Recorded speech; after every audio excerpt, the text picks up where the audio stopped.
এই দেশটা আমাদের সবার। আমরা ঘোষণা দিয়েছি এখানে আর ভাগ বিভক্তি কাউকে আমরা করতে দেব না। আমরা সবগুলা হাত, সবগুলা দল, সবগুলা ধর্ম একত্রিত হয়ে বাংলাদেশকে একটা ফুলের বাগান হিসাবে সাজাবো ইনশাআল্লাহ। যেই দেশে বৈষম্য থাকবে না। একজন কৃষক তিনি কৃষিজাত দ্রব্য উৎপাদন করবেন, তিনি মনের খুশিতে উৎপাদন করবেন দুটা কারণে। একটা হলো তিনি তার দেশকে উৎপাদিত দ্রব্য দিয়ে সহযোগিতা করছেন, আরেকটা হলো এর মাধ্যমে তার প্রয়োজন মেটাবেন। এই জন্য কৃষিকে আধুনিকীকরণ করতে হবে, মাটির জীবন ফিরাইয়ে আনতে হবে। মাটিকে আমরা ক্ষতি করে ফেলেছি, মাটির উপরে বড় জুলুম করেছি আমরা। অবৈজ্ঞানিকভাবে সার এবং কীটনাশক প্রয়োগ করে মাটির জীবনী শক্তি আমরা ধ্বংস করে ফেলেছি। এইটাকে এখন আবার ফিরাইয়ে আনতে হবে। জলাধার পানি যে সমস্ত জায়গায় জমে থাকে, নদীর নাব্যতা নাই, বিল শুকায় এখন একেবারে মরুভূমি হয়ে গেছে। এই জায়গাগুলোকে আল্লাহ যেভাবে সৃষ্টি করেছেন সেই জায়গায় ফিরাই নিতে হবে। তাহলেই আল্লাহর সৃষ্টি থেকে আমরা উপকৃত হব। অবৈধ দখল থেকে এগুলা মুক্ত করতে হবে। খাল নালা যেগুলো আছে এগুলাকে আবার জীবন ফিরাই দিতে হবে। একজন ব্যবসায়ী ব্যবসা করবেন, 14 জায়গায় চাঁদাবাজকে তার চাঁদা দিতে হবে না। তাহলে অনেক লক্ষ মেধা যেটা ঝরে যায় সেটা আর ঝরবে না। সেই মেধা দিয়ে আমাদের জমিন ভরে উঠবে ইনশাআল্লাহ, এবং সেই মেধাবীদের হাটেই আগামীর বাংলাদেশ গড়ে উঠবে। আমরা এমন শিক্ষা দিতে চাই যে শিক্ষা শেষে ডিগ্রি এবং মাস্টার্স শেষ হওয়ার পরে এক টুকরা কাগজ নিয়ে এ করে ও করে, এই অফিসে ওই দপ্তরে, অমুক চাচার কাছে অমুক খালুর কাছে আর দৌড়াদৌড়ি করতে হবে না।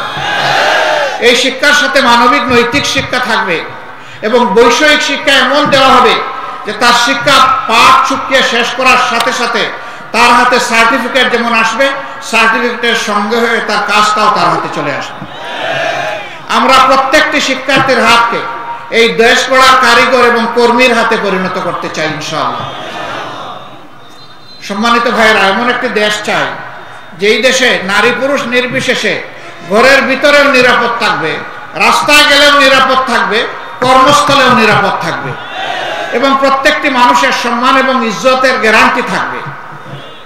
আজকে অনেকে ইসলামী দলগুলোর ব্যাপারে অপপ্রচার করে যে এরা যদি ক্ষমতায় যায় তাইলে মা বোনদেরকে আর গড় থেকে বের হতে দিবে না। মা তোমরা সাবধান, এদের কাছেও যাইও না, এরকম ভয় দেখায়। এরা কারা জানেন? ওই দুশ্চরিত্রবান যারা আমাদের মায়েদের নিয়ে তামসা করে, তারা এই কথাগুলো বেশি বলে। আমরা মায়ের জাতিকে আপন মায়ের মতো দেখতে চাই। দুনিয়ায় দুইজন মানুষ ছাড়া সমস্ত মানুষ এসেছে মায়ের পেট দিয়ে, হযরতে আদম আলাইহিস সালাম এবং হযরতে হাওয়া আলাইহিস সালাম। বাকি আমরা সবাই দুনিয়ায় এসেছি মায়ের পেট দিয়ে। সেই মাদেরকে আমরা শ্রদ্ধার আসনে রাখতে চাই। সম্মানিত ভাইয়েরা, অর্থনীতি ফুকলা, ব্যাংক, বিমা সেক্টর, কর্পোরেশন সব ডাকাতি করে উধাও করে ফেলা হয়েছে। হ্যাঁ, আল্লাহ তাআলা চাইলে এই অস্থির উপরে একটা সৎ প্রশাসন যদি গড়ে উঠে, সরকার যদি গড়ে উঠে, তাহলে অস্থি যেটা পাওয়া গেছে, হাড্ডি যেটা পাওয়া গেছে, ওইটাকে ইনশাআল্লাহ তার অবয়ব দেওয়া যাবে। এটা সম্ভব।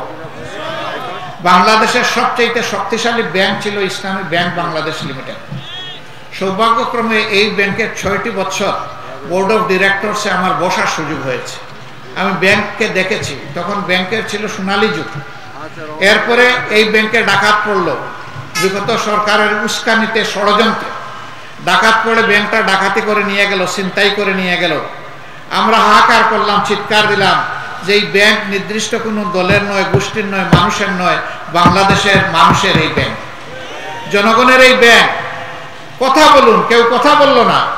ডাকাত একদিন ডাকাতি করে ব্যাংকটা ফুকলা করে ফেললো, একটা সুশব্দ নাই। এখন 5 তারিখের পরিবর্তনের পরে একদর অস্ত্র হাতে নিয়ে সেই ব্যাংক দখল করতে গেল। ব্যাংকের কর্মকর্তা কর্মচারীরা তারা জিজ্ঞেস করলো তোমরা কারা? বললো যে আমরা এখন ব্যাংকের দায়িত্ব নিতে চাই, তোমাদেরকে কে পাঠিয়েছে? তখন আর কোনো জবাব দেয় না। বোঝা গেল যে এরা ডাকাতের বেশে নতুন ডাকাত, আবার সেখানে গেছে ব্যাংক ডাকাতি করতে। তারা গুলি ছুড়লো, কয়েকজন লোক আহত হলো। শেষ পর্যন্ত ব্যাংকের সৎ এবং ব্যাংক প্রেমিক দায়িত্বশীল কর্মকর্তা কর্মচারীদের প্রতিনিধিদের মুখে তারা পালিয়ে যেতে বাধ্য হয়েছে। এখন কেউ কেউ বলেন এই ব্যাংক অমুক দল তমুক দল দখল করেছে।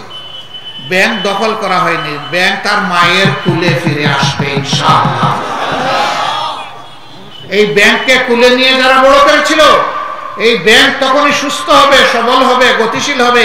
বাংলাদেশের অর্থনীতির চাকাকে এই ব্যাংক সামনের দিকে চালিয়ে নিয়ে যাবে যখন সে তার মায়ের কুলে ফিরে আসবে। আমরা তার অপেক্ষায় আছি ইনশাআল্লাহ। আমার সম্মানিত ভাইয়েরা, বাংলাদেশ আমাদের প্রিয় দেশ।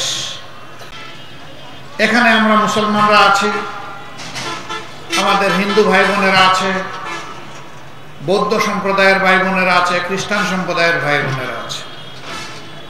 আমরা মিলেমিশে যুগ যুগ ধরে এই দেশে বসবাস করছি। কিন্তু একটা অপশক্তি বাংলাদেশকে, সমাজকে ভেঙে টুকরা টুকরা করে সমাজের মধ্যে বিশৃঙ্খলা লাগিয়ে এই সমাজটাকে শোষণ করেছে। এই অশক্তিই সর্বশেষ 15.5 বছর ক্ষমতায় ছিল। তারা সংখ্যাগুরু সংখ্যালঘু, সংখ্যাগুরু এবং সংখ্যালঘুর এই মারামারি লাগিয়ে রেখেছিল।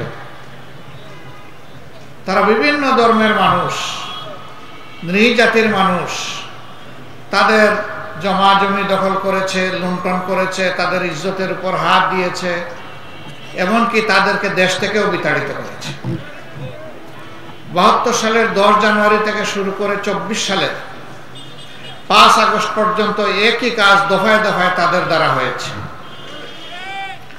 কিন্তু দুঃখের বিষয়, তারা এর দায়ভার বরাবরই এদেশের ইসলামপন্থী জনগণের উপর ফেলে দেয়।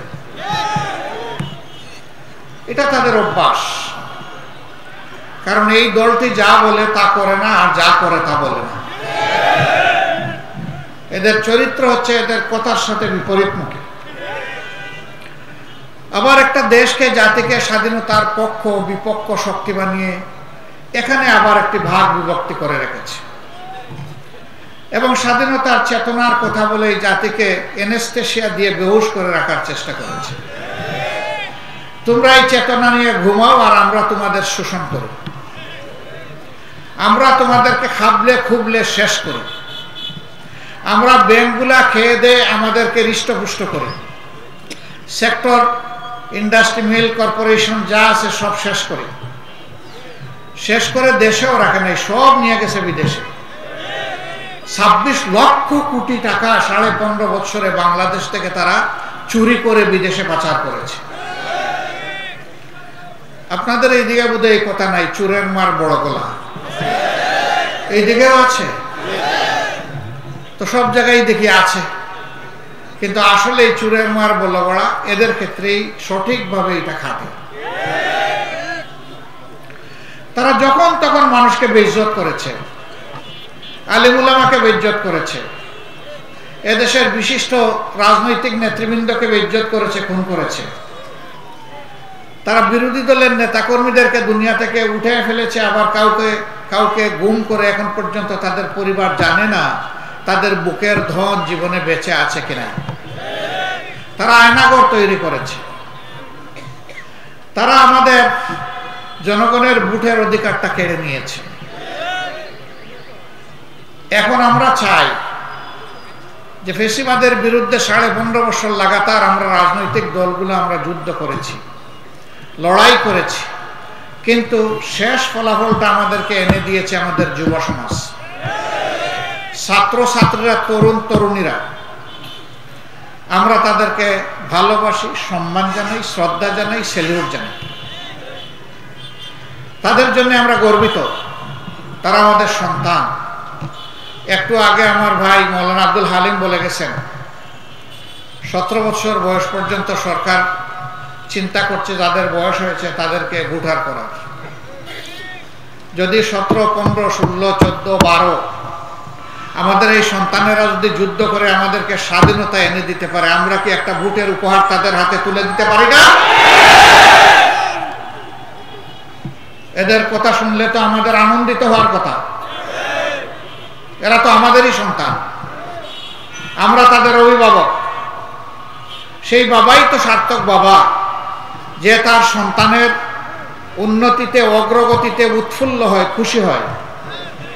ওই বাবা হইল ব্যর্থ বাবা, দুষ্ট বাবা, যে সন্তানের উন্নতি এবং অগ্রগতি সহ্য করতে পারে না। আমাদেরকে সহ্য করতে হবে না, শুধু এদেরকে বুকে ধারণ করতে হবে, ভালোবাসা এবং শ্রদ্ধা দিয়ে ধারণ করতে হবে। দল মতের ঊর্ধ্বে উঠে জাতীয় স্বার্থে আমরা ঐক্যবদ্ধ থাকি। যদি আমরা ঐক্যবদ্ধ থাকি তাহলে দেশের বিরুদ্ধে কোনো ষড়যন্ত্র ইনশাআল্লাহ সফল হবে না। 5 তারিখের পরে বহু ষড়যন্ত্র দফায় দফায় করা হয়েছে, সবগুলা ব্যর্থ হয়েছে, আগামীতেও ব্যর্থ হবে ইনশাআল্লাহ। সম্প্রতি সচিবালয়ে আগুন দিয়ে 5টা মন্ত্রণালয়ের ব্যাপক ক্ষতি সাধন করা হয়েছে। এর কারণে বের হয়ে আসবে এই দুষ্কৃতিকারী কারা, এই দুর্বৃত্ত কারা। আমরা সরকারের কাছে দাবি রাখবো, কারো চোখের দিকে মুখের দিকে তাকায় নয়, ন্যায় এবং সত্যের দিকে তাকায় এদেরকে বের করে আনুন।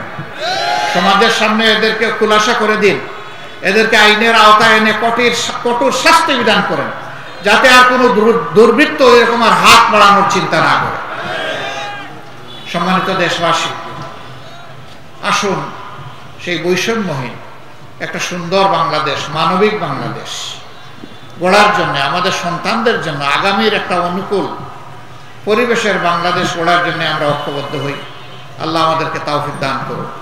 আমাদের সালাম আপনারা ঘরে ঘরে যেখান থেকে এসেছেন সবাইকে পৌঁছায় দিবেন এবং আগামীর লড়াই সংগ্রামের জন্য প্রস্তুত থাকবেন।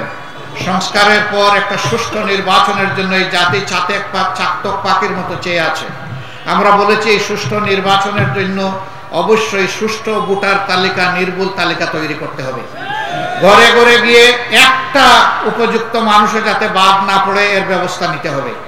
প্রবাসে যারা আমাদের দেশবাসী আছেন তাদের প্রত্যেককে এই তালিকার অন্তর্ভুক্ত করতে হবে। তাদেরকে রিমিটেন্স যোদ্ধা বলবো আর ভোটের অধিকার দিব না, এটা তাদের সাথে বেঈমানির সমান, এটা করা যাবে না। তাদেরকে অবশ্যই ভোটার তালিকায় অন্তর্ভুক্ত করতে হবে। এই কাজগুলো সম্পন্ন করে প্রয়োজনীয় সংস্কার সম্পন্ন করে যে নির্বাচন হবে, সেই নির্বাচনে আসল ন্যায়, সত্য এবং কল্যাণের পক্ষে দাঁড়াই, সত্যিকারের স্বাধীনতার পক্ষে দাঁড়াই।